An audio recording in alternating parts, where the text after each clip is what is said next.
My name is Jeff. Welcome to the Barbecue Book Club.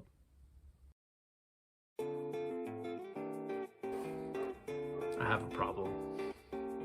Sometimes when I'm walking around Costco, things just jump into my cart. I can't help it. It just happens to be usually when I'm around the meat section. So this week, it was beef ribs. Now, I've never seen these at Costco before, and I've never cooked them myself, so the fact that they ended up in my cart doesn't really surprise me. Let's just say it wasn't my choice. It was fate. It had to happen. Never seen them before, so they might as well come home with me. There was 2 racks, and I left one behind. I think that's fair. I should have bought both. But we'll see how this goes. I've never done it before. I've heard it referred to as brisket on a stick, so I have an idea of what to do and how it turns out. Come along the journey, we'll find out.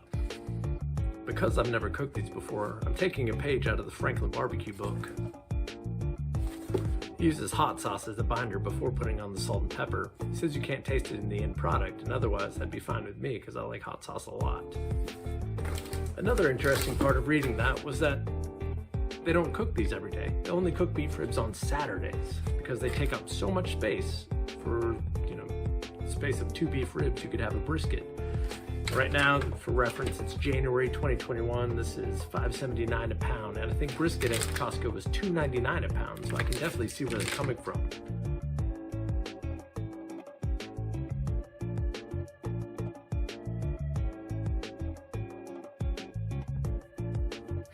But there's one more secret ingredient. It's to subscribe to this page and like the video.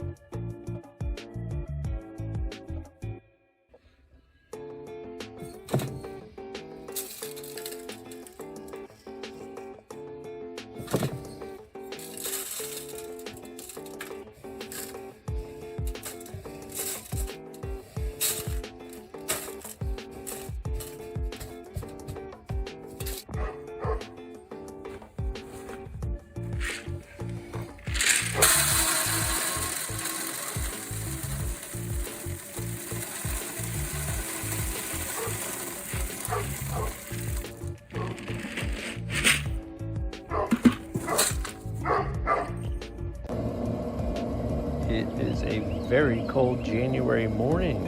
It is about 20 degrees outside, I think, but we are good. We're gonna roll some smoke on these beautiful beef ribs. I'll check back in a couple of hours, but for now, I'm just gonna leave the lid closed so keep the heat in. And why so many probes? Well, because I can. I don't have anything else going on here, so I don't need anything other temperature-wise.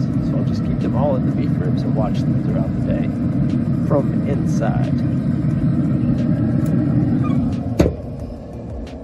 But luckily, I have this blanket that will keep a lot of the heat in versus just the air against the metal.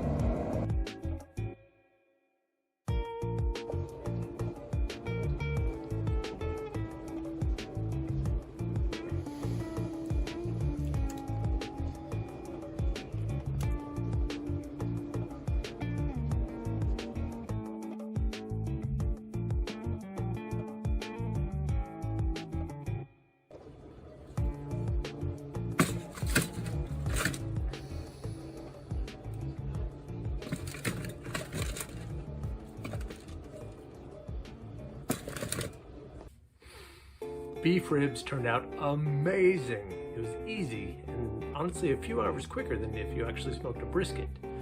Would I do them again? Of course I would. If I found them in a Costco and I thought I'd like some beef ribs, I'd buy them again.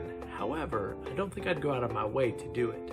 Again, with the cost of beef ribs being almost twice as much as a brisket, I would just keep it simple and buy an entire brisket. Will it take longer?